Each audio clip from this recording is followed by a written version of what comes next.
So I'm turning to the other products that Immuno supplied to the UK market, Prothromplex and Phoeba. I'm not going to go through in the same level of detail. For Prothromplex, we have the data sheets from the 1980s under the reference SHPL 40185. We've seen the letter from Mrs. Dienhofer which attached those.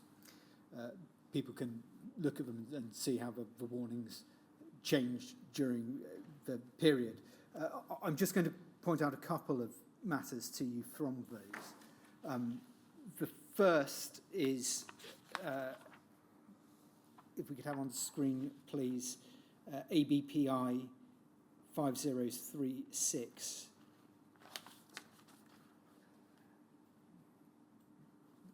This is the other source that we have, the data sheet compendiums as well, and again, Prothromplex can be found within those. This is from 1981 to 1982, so it would have been published in 1981, drawing on data sheets from the tail end of 1980. At page 4 to 5, please, Sir Nick.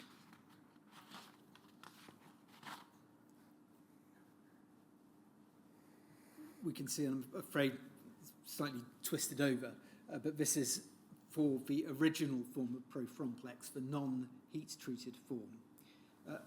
The data sheet contains the following. It says it's prepared from the plasma of suitable human donors whose transaminase levels are constantly checked and whose donations are shown by RIA to be free from HBsAg.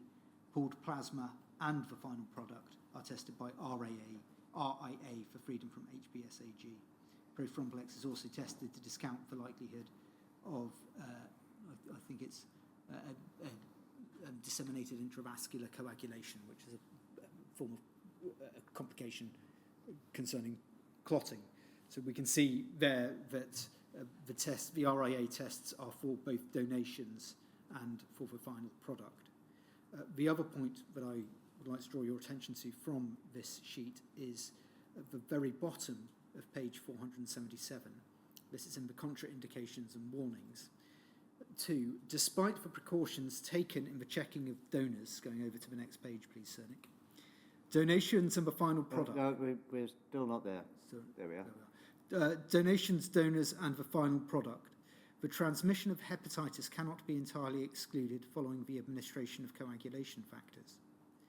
This should be taken into account before using Prothromplex to control hemorrhage in non-life-threatening situations in liver disease patients and those undergoing anticoagulation therapy.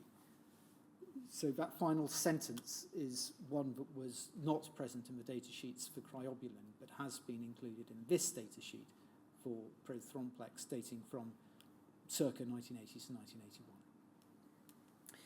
1981.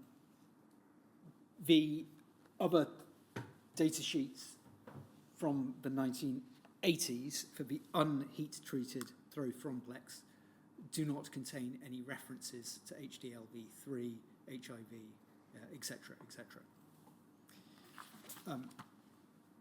One other document relating to Prothromplex, if we could have on screen, please, Sir Nick, SHPL 40168_025.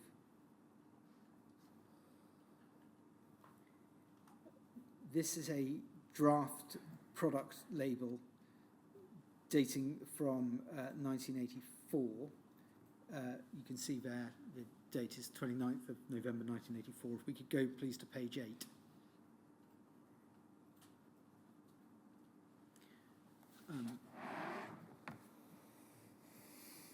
We can see, as about halfway down that page, prepared from a plasma pool of 1,000 HBsAg negative donors. This goes to the point you were making earlier, sir. In November 1984, at least in respect of Prothromplex, that is still maintained on the draft label.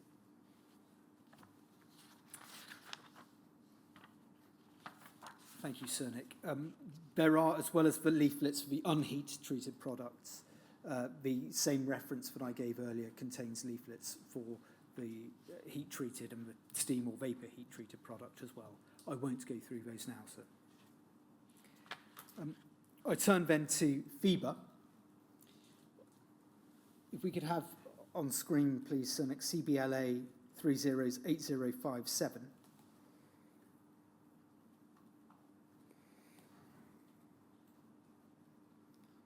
This is a letter dated the 18th of August 1975, and it concerns a product that was then called Fraction R, but we can see from other documents that that is an early name for the product that becomes known as FIBA. And it's informing doctors about this product and its use for patients with factor VIII inhibitors. I won't go through the whole of the document.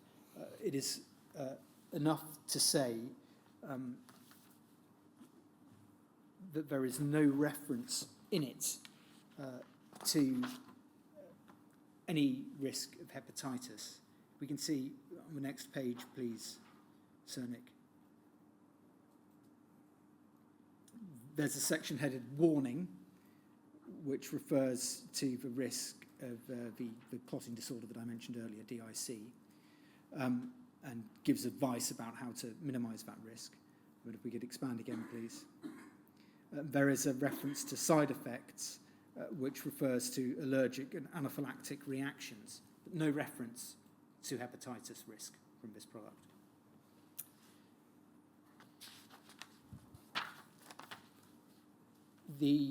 There was a product license application for FIBA in March 1977, and there is what appears to be the proposed product leaflet is SHPL 5086_055. I won't go to it now, but again, it contains a similar warning to that which was contained in the letter, no reference to a hepatitis risk.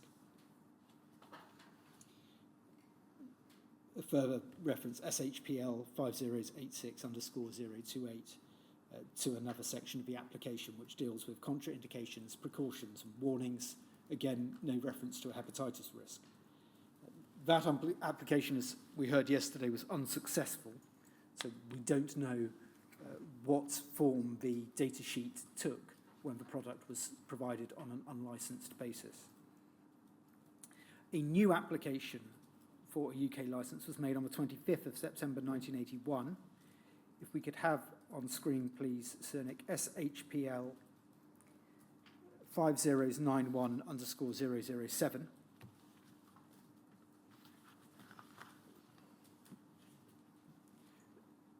This is the proposed package insert from the 1981 application. We can see under the characteristics and composition section, it states that FIBA Immuno is prepared from a plasma of donors meeting the requirements of the British Pharmacopoeia, same rubric that has been used before. Donors who are HBsAg positive by radioimmune assay are permanently excluded from the programme. If we could go to page 5 of this document, please.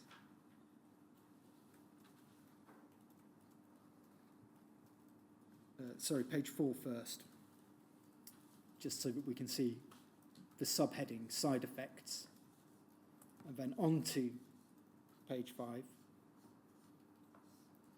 The third paragraph down. Despite continuous donor tests, it is impossible to completely exclude the risk of transmission of viral hepatitis in the use of human coagulation factor preparations. So we do have now a hepatitis warning. September 1981. That is the first reference to a hepatitis warning that your team has found in respect of FIBA. As I mentioned yesterday, included in the application was information that in 9 cases, the transmission of hepatitis as a result of FIBA treatment could not be excluded. The reference of that is SHPL 40209, page 6. Turning to the dry heat-treated FIBA, I'm not going to go through all of the different license sheets, but there is one point of interest which emerges from them. If we could first, if we could have on screen, please, SHPL 5068_074.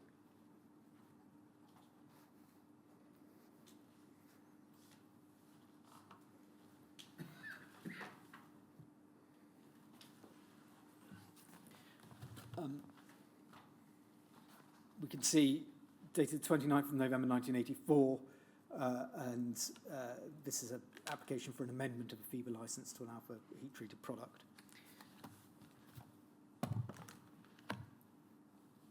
If we could go to page 16, please, Sir Nick.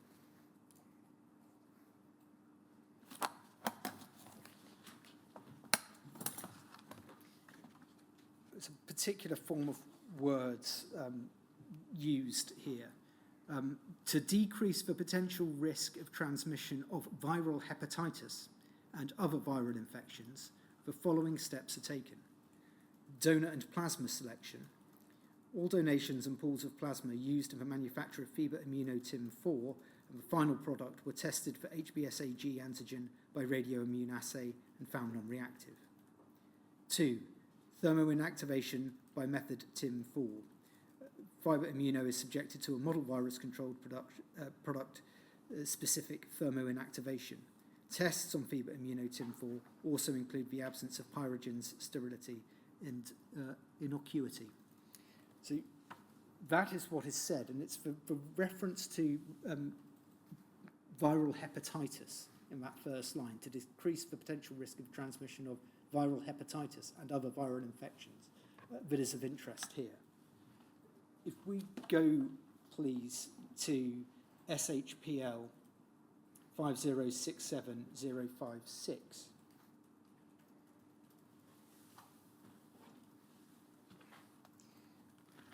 This is a fax sent by Mr. Nicholson of Immuno Limited, which draws attention to a concern that he has about that reference. We can see point 2, Fever TIM-4, sorry, the date is 19th of December 1984.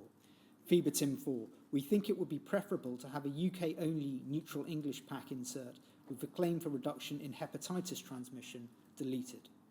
So he is suggesting to get rid of the specific reference to hepatitis. And we can see during the correspondence why that is. We go now, please, to SHPL 5067055. This is the response which comes from Mrs. Deenhofer.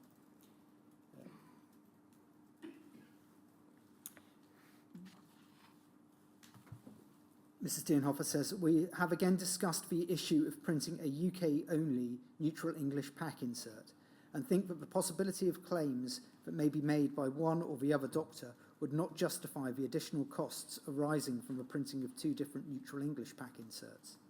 Besides, we hope that the product license will be granted within soon, and we will then have to prepare a UK pack insert anyway.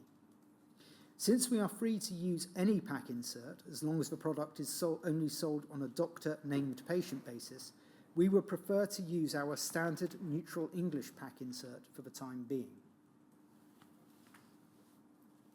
If we go now to SHPL 5067053, we can see. So it would appear to follow, would it, that so far as selling to a doctor on named patient basis, Immuno could describe their product as they liked in ways which would not be acceptable to the licensing authority if the product were licensed. Yes, while bound by other legislation as to how you make representations about a particular product.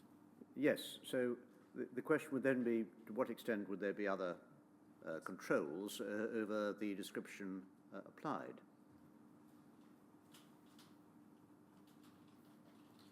And the possibility of claims, that must be legal claims, would it? I suspect the claims that may be made by one or the other doctor, we haven't been able to trace what that means. What it may mean is that there have been some concerns raised by doctors, possibly doctors within the DHSS with whom this has been discussed, to the effect, and we will see this from the other correspondence, that the heat inactivation treatment step has not been shown to have any effect on hepatitis. Therefore, you should not be saying it is used to treat viral hepatitis. Although, out of fairness to the company, it should be noted that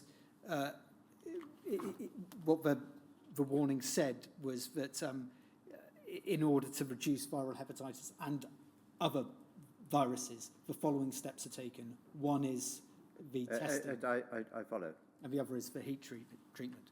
But what we can see from Mr. Nicholson's reply that he wasn't content with the answer that he'd got from Mrs. Deenhofer. And that is SHPL 5067_053, 21st of December 1984.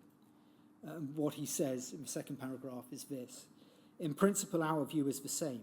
If there is evidence to show that there is a reduction in post-transfusion hepatitis rates with cryobuline TIM2, prothromblex TIM4, and FEBA TIM4, then the statement concerning hepatitis transmission is acceptable without amendment. However, because we thought this evidence was not present in the data for submission to the DHSS, we suggested the phrase should be amended, and Dr. Schwartz agreed. We realised that initially leaflets were prepared including the reduced hepatitis with claims, were however done before we had a chance to evaluate the data and discuss modifications with you. Whether or not the product is licensed is, we feel, irrelevant. All claims for products, whether licensed or not, should be capable of full substantiation, as otherwise the company is open to criticism for making incorrect claims and possibly even legal action in serious cases. We therefore would prefer UK leaflets not to claim reduction in hepatitis risk. We can see there that although the issue has arisen specifically about FEBA, it also relates to other data sheets or other products which are heat treated in similar ways.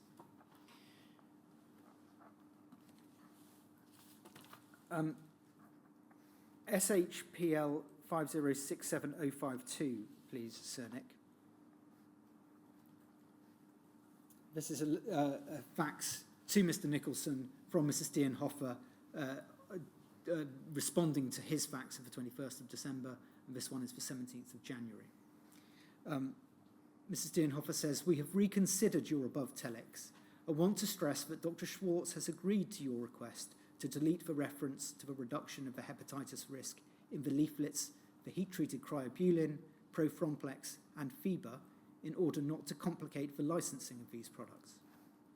The respective leaflets are under print for cryobuline TIM2 and prothromblex TIM4. Since FEBA is not a registered product and you have received all supplies in neutral English packaging elements so far, we intend to use our respective neutral English leaflet and packaging elements also for the heat-treated product prior to the registration of the product. In our neutral English FEBA leaflet, we do not make any claims as to the degree of the reduction of the risk of transmission of hepatitis, and therefore need not be afraid of any criticism or legal action in this connection. As soon as FEBA TIM4 will be licensed, we will of course immediately print the leaflet submitted to and approved by the authorities. Now, the Counsel to the Inquiry analysis of this set of correspondence is that Immuno AG continued to use a leaflet claiming that testing and heating steps were intended to decrease the risk of hepatitis transmission for unlicensed FEBA, as no claim was made for their success in achieving that intention. This was despite opposition from Mr. Nicholson, who did not consider the claim to be evidenced. Immuno AG did, however, agree to remove the reference to hepatitis risk from other leaflets that were being reprinted at that time. It also seems to have accepted that the claim could not be made in the licensing application.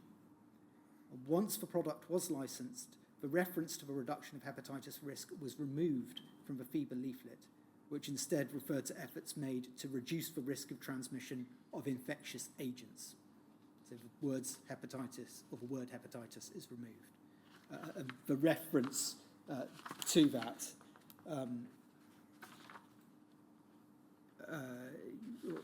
is a series of references I can give, which I won't bring up. SHPL 40114_012, and also data sheets contained in the ABPI compendium at ABPI 5024, ABPI 5031.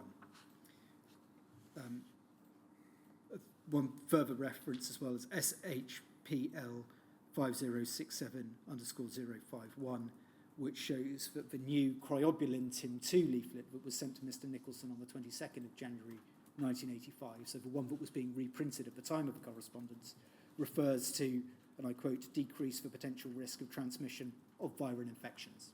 So the word hepatitis is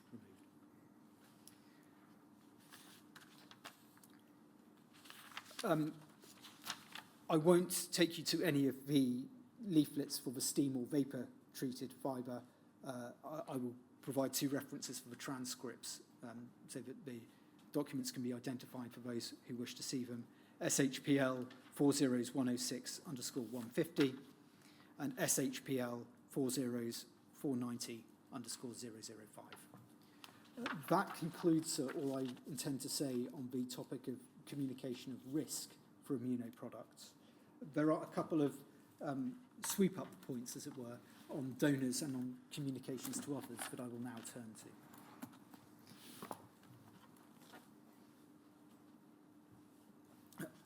On donors, I don't intend to say very much because as we have gone through, we have picked up the relevant pieces of information that we have about them.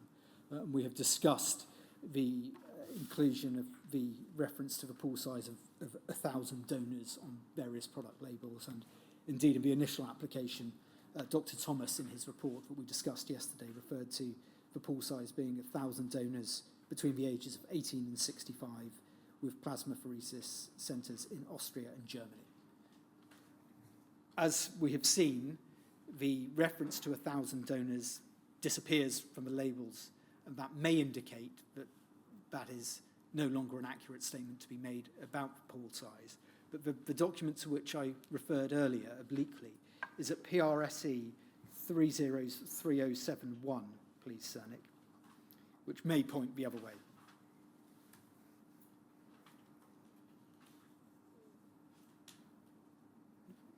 This, as we can see, are the draft minutes of a meeting that was held on the infectious hazards of blood products at NIBSC on February the 9th, 1984. This is a document to which we will return at length in the the November hearings when we are dealing with the response to risk. And I won't go into the detail behind this meeting now. All I will do is turn to page 3 of the document, please, Cernic.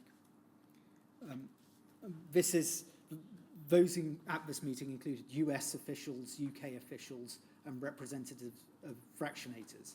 And although the minutes are marked to be draft, there is a series of correspondence which shows that there was broad agreement that they were accurate. This section is the one that I draw your attention to now. In the discussions that followed, it was pointed out that the pool sizes used by the commercial fractionators ranged from 1,000 to 10,000 litres of plasma, though sometimes the pools were combined at the cryoprecipitate stage, giving a possible maximum of 20,000 litres of plasma equivalent. The average volume collected from plasmapheresis donors was 680 millilitres, with a minimum pool size of around 1,500 donors and a maximum of around 30,000 donors. The maximum pool size used by the NHS producers is 1,000 kilograms of, it was originally written as cryoprecipitate but has been changed to plasma, 1,000 kilograms of plasma incorporating material from about 5,000 donors. That is, of course, expressed in general terms without reference to specific companies. But I do note that the lower end of the range for commercial producers is stated to be 1,000 litres of plasma. Well, 1,500 donations. With 1,500 donations. And donations is... Or donors, in fact, rather than donations. Well, so there is evidence that we will go on to and hear shortly that perhaps donations is the more accurate description, because a plasma pool may contain more than one donation from a particular donor. So 1,500 donations creates a 1,000 litre pool of plasma. That doesn't necessarily mean that 1,500 donors have been used. Well, it depends on how one interprets the second from last sentence in the top paragraph, because as it stands, what it's saying is the average volume collected from plasmapheresis donors is 680 mils. It doesn't say the average donation is 680 mils. But that's true, sir. And if that's right, if what it is saying is meant to be, and I'm not sure that it is, these are minutes after all, so donors, donations may slip one into the other. But if it is what it says literally, then although a donor may repeat donations,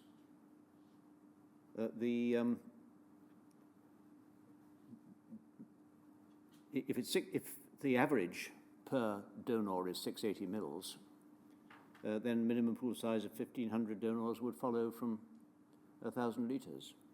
Yes, so the evidence that I had in mind is evidence that we will come on to hear from Dr. Kingdon. Yes.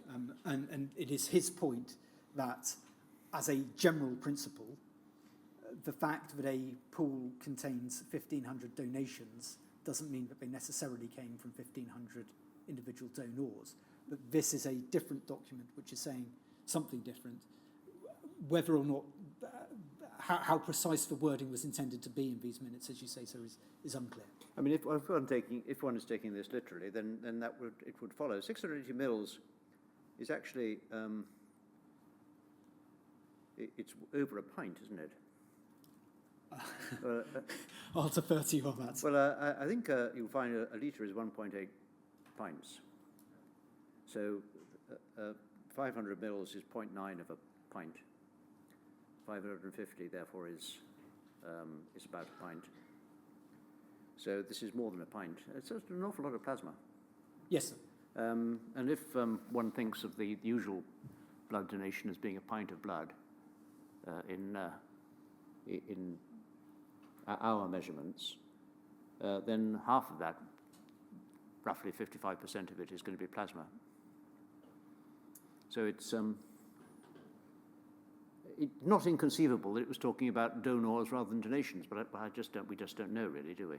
I think that's right, sir. I think that's right. The point that I was drawing to your attention about Immuno is that the lower end of that range is 1,000 litres of plasma.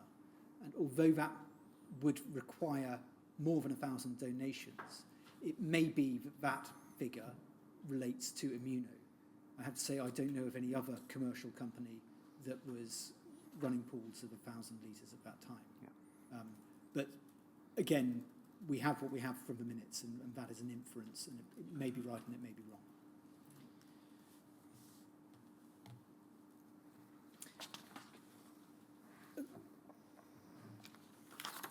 One other document to which I will draw your attention, and it comes with a very significant caveat, but this is hearsay evidence, and we haven't been able to find anything to support it at this stage or to show that it is incorrect.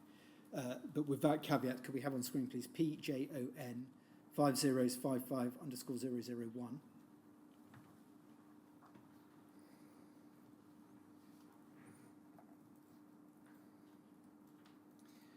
This is a memorandum that was written by Dr. Jones. We'll come back to it when we're dealing with other companies.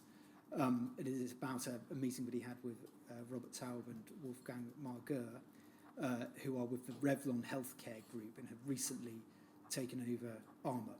The presentation that you'll hear on Armour will deal with this in more detail. The point about Immuno is the last paragraph that we can see on that page. What Dr. Jones has recorded in this memo, based on what he has discussed with Dr. Taub and Dr. Marguerre, is, with regard to Immuno, it was confirmed that the low-priced blue packet is made from plasma brought from America. From Armour? From Armour. And that the more expensive red pack, which is, quotes, made in Europe, in fact contains plasma brought from the United States. Dr. Jones is recording that. As I say, we have no documents that I have seen that helps us one way or another as to whether or not that is correct. I raise it as a matter that we will continue to investigate.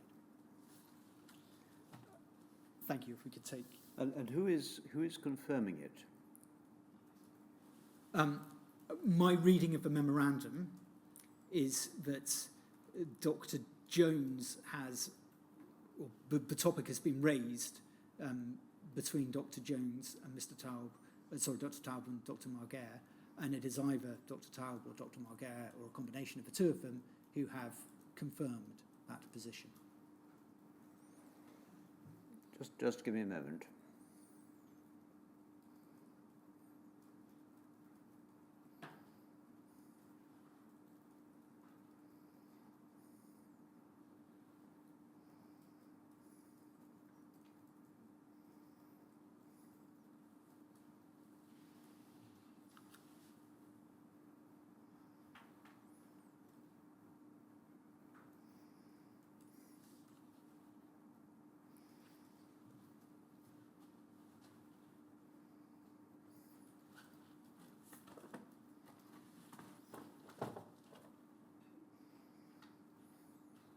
Do you know what recently purchased company that was?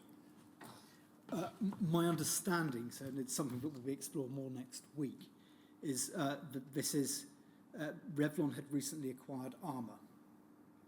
Thank you. And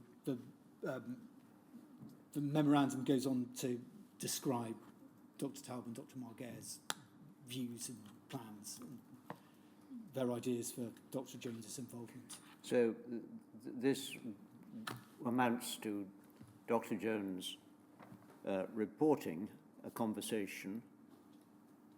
Who's the memorandum to? We don't know. If we could go to the final page, please, Sunny.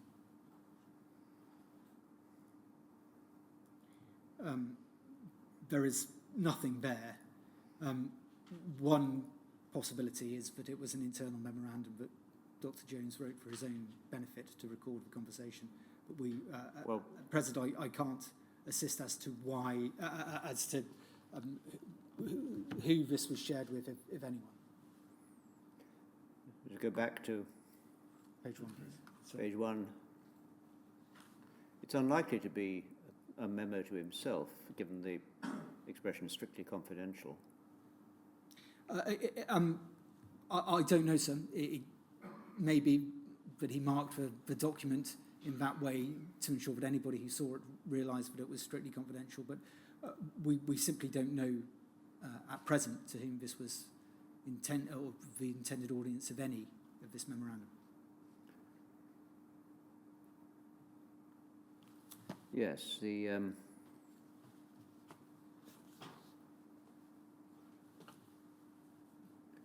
and it's talking about Travenol, which is not Armour,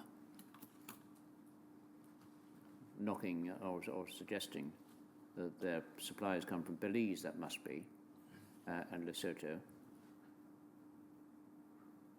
And this is Armour saying that they sold plasma to Immuno, but then purporting to know that that's the plasma used for the blue packet. Yes, I see. Must be a big question mark over the reliability of the information in this. Yes. Thank you.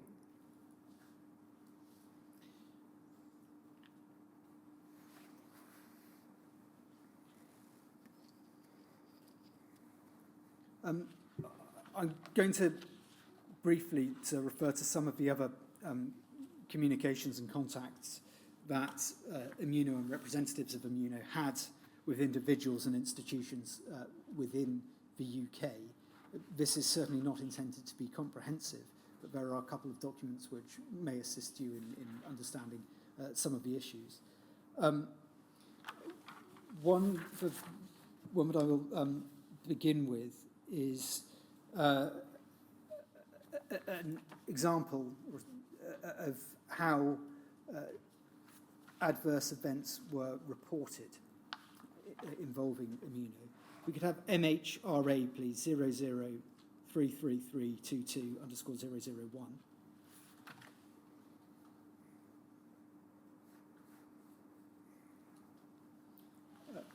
We can see that this is a letter copied to Dr. Thomas, sent to Dr. Winfield. And if we could just expand out, please, Cernick.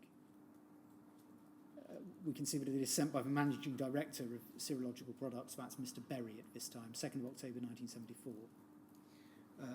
And it says, immediately following the receipt of your letters of 30th of August 1974 and the 9th of September 1974, I reported the reaction to the Medicines Commission and at the same time made inquiries from our principals. I pause there to say this, both reports were about a severe reaction to an injection of cryobilin, which involved tachycardia and vomiting. This is the response that Mr. Berry is giving. I've now learned that all of the batch, or a batch number is given, was sent to the UK, and we are able to confirm that no other reactions have been reported to us. 5 similar reactions have been reported from other batches used in Europe, and on checking back, it has become clear that rapid infusion has been a common factor. In consequence, we have decided to amend our directions so that more specific guidance is given concerning the rate of injection, and we suggest 10 millilitres in 3 minutes. We enclose a copy of a letter we have sent to all cryobilin purchasers, and we have notified the Medicines Commission of our action. So the document is showing the way in which the company responded to an adverse incident that was reported to them. For the record, the other documents relevant to this are MHRA 0033322_003 and the same stem _004.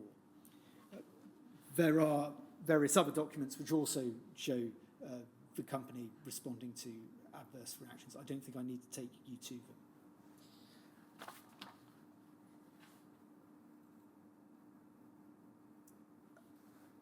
SHPL 40271_088, please, Cernick.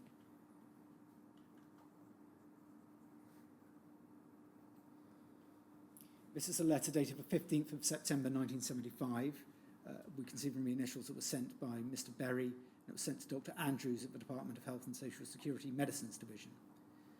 And he says in the first paragraph, since we first started selling Factor 8 and Factor 9 concentrates in 1973, you will, I am sure, agree that our products have gained a good reputation for freedom from adverse reactions, especially serum hepatitis.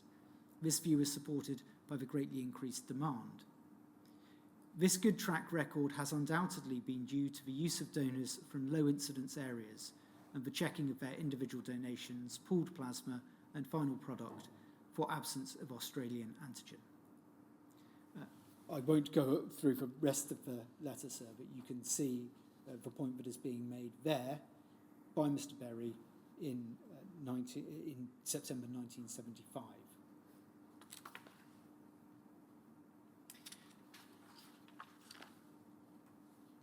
On a different theme, I don't ask for this to be brought up, but the reference is DHSC 303743_132. It is a minute of a meeting that took place in August. Just pause for a moment and check something.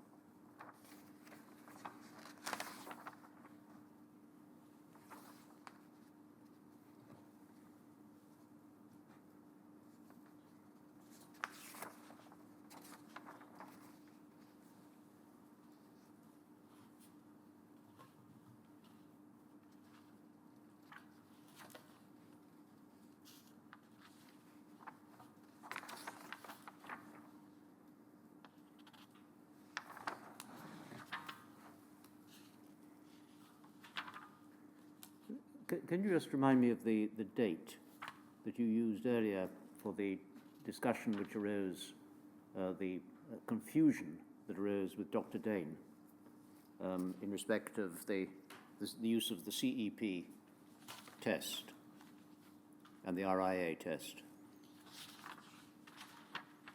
July 1975. And what's puzzling me at the moment is that here, what appears to be said is that RIA is used to test the pooled plasma. The And it's before October. it is. So the application to change the license to say that it's being tested by RIA, or to change the information that goes out with the product to say RIA, is in October. I see. This seems to be a suggestion that that is being done Done before then. Whether or not it was done in time to have been used on the batches that Dr. Dain was concerned about is a separate... But they may have been made earlier. Exactly. I see. Yes, thank you.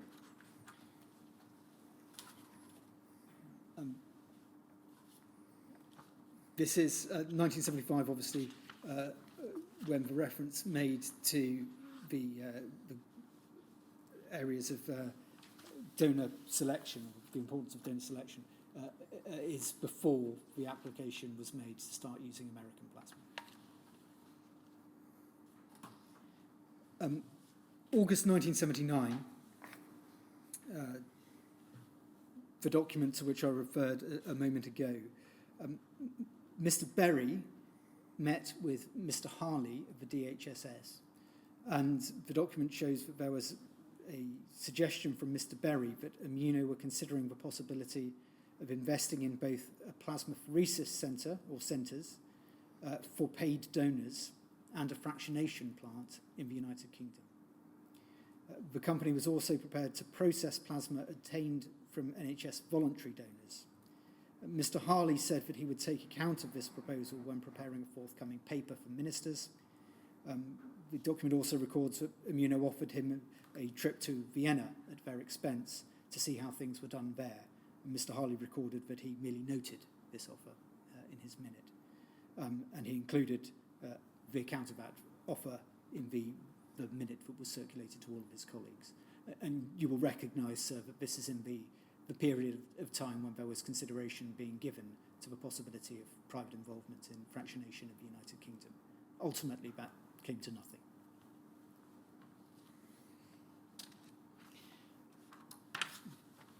The final two documents that I will take you to in respect of Immuno concern the Heathrow meeting of the 24th of January 1983, to which you made reference earlier, sir. The first is RFLT 5050. Please, Sir Nick. We've seen this document before, and I, as a result, won't go through it in great detail. But it is being sent from Immuno Limited to Dr. Kernoff, one of the attendees at the meeting, sent on the 16th of March, and it's a summary of the discussion held at that meeting. And if we could go to the next page, please, Sir Nick.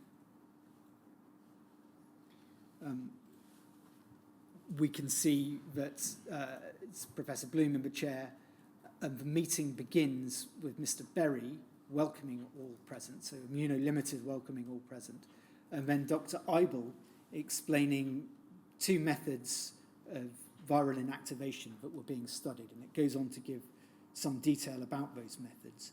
They appear to be chemical methods of viral inactivation rather than heat treatment. So although Professor Bloom is in the chair, it appears that this part of the meeting is the representatives of Immuno Limited and Immuno AG introducing various clinicians to a viral inactivation technique that they are intending to deploy, and they are also seeking to try and generate interest in clinical trials of the product that results. As we know from previously looking at this document, the only reference to AIDS in this Immuno note comes a little later in the document. I don't ask for it to be shown. It's in response to what seems to be questions from the clinicians when it was said that it wasn't known whether the new viral techniques would reduce the risk of AIDS, and in any event, quotes, it was not known if AIDS is caused by a virus or an attacker inimical to T cells. So there is reference to AIDS and the risk of AIDS through blood products in the Immuno note, but what there isn't is the extended discussion led by Dr. Krask, which we can see from the other version of the minutes of that meeting, which are at PRSE 302647. We could ask for those to be brought up, please, Cernick. These are notes of the meeting.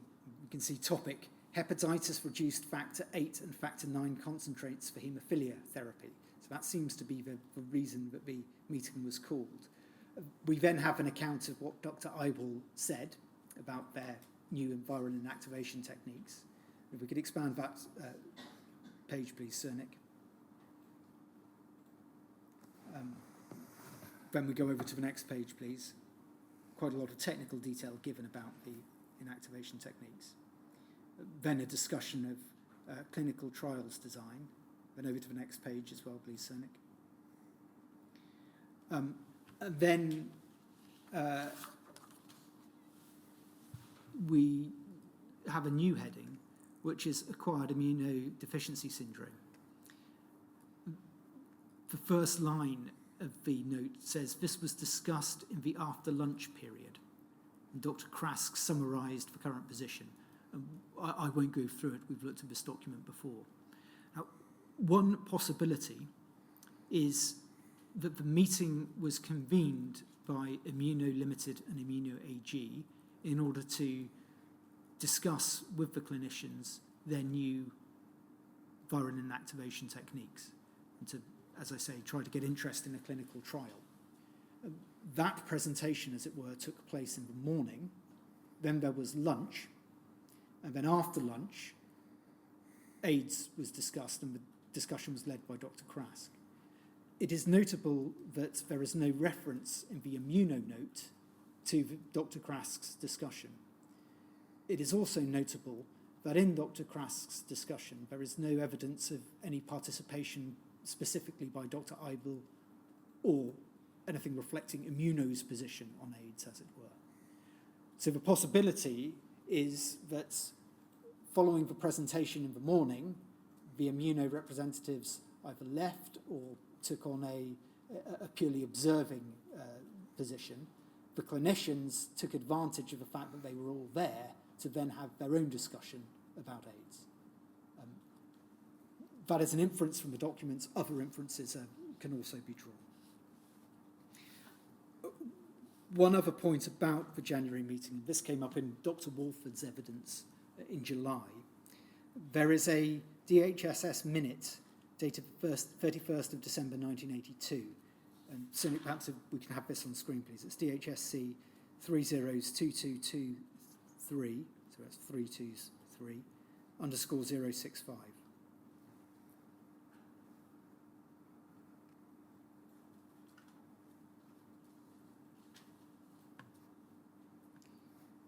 And it's a minute from Dr. Fowler to Dr. Wolford, headed factor 8 concentrate with reduced hepatitis risk. This minute refers to discussions that are ongoing with Travenol. And then it says, this, however, is preempted by Immuno's recent meeting with haemophilia centre directors and the directors of BPL and PFC, the outcome of which is, we are led to believe, a multi-centre clinical trial of the product in named patients. I've not heard that Travenol proposed to hold a symposium, although it would be very much in character were they to do so. The Immuno meeting is said to have been quite an expensive exercise at Heathrow. I was not invited, but my information comes indirectly via John Holgate from one of the participants. The possibility raised by Dr. Wolford, for perfectly understandable reasons, is that there was another meeting that was held in December, because this refers to it in the past tense. We haven't been able to find any documents relating to such a meeting. And again, raised as a possibility is the fact that this is a slightly garbled recollection of what has been said by others. I don't mean that with any criticism of the author, but the message has been lost somewhere, and what this is actually referring to is the forthcoming meeting, which is going to take place in January, rather than a meeting that has already taken place. Because the description of what that meeting is, taking place at Heathrow, discussing with haemophilia centre directors the viral inactivation and an attempt to get a multi-centre clinical trial up and running, all of that ties in with the January note. So we can't be confident that this is the case, but it may be that this minute actually refers to a meeting that is due to take place rather than one that has taken place.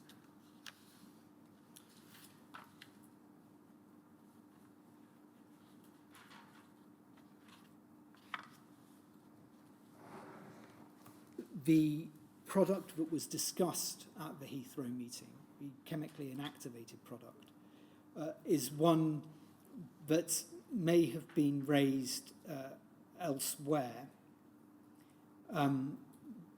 There is some evidence that it formed part of a presentation or a stall that Immuno held at the Stockholm conference in June and July 1983. The reference is BAYP 304722. However, we have seen no evidence that the product that was being discussed ever made it to the UK market.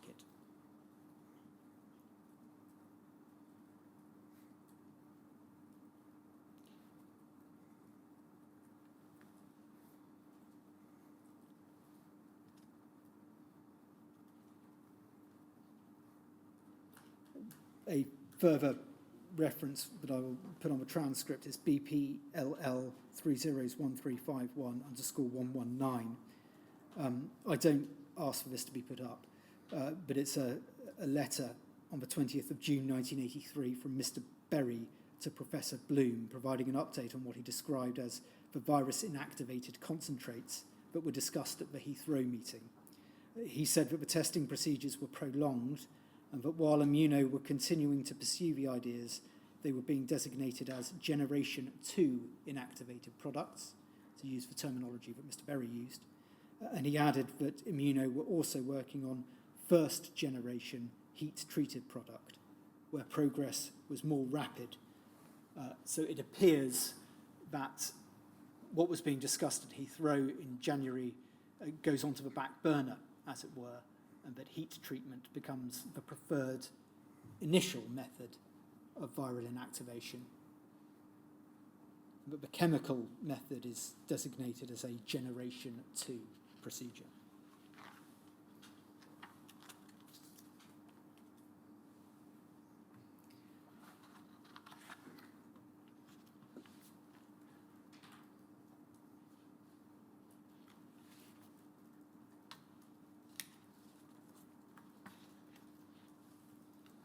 That, sir, is all that I intend to say about Immuno. And I will turn to the next product, in particular Haemophil, and the companies involved with it, Baxter and Travenol, in either now or after lunch, depending on your preference. Well, let's take a break now, so we have Travenol all in one piece, unless you think that there is any introductory material that you want to give us. I'm happy to take the break now, sir. I think it may be easier to do that. Well, let's do that, so we can have Travenol, Haemophil all in one go, as it were, and we'll take a break now until 10 to 2. 10 to 2.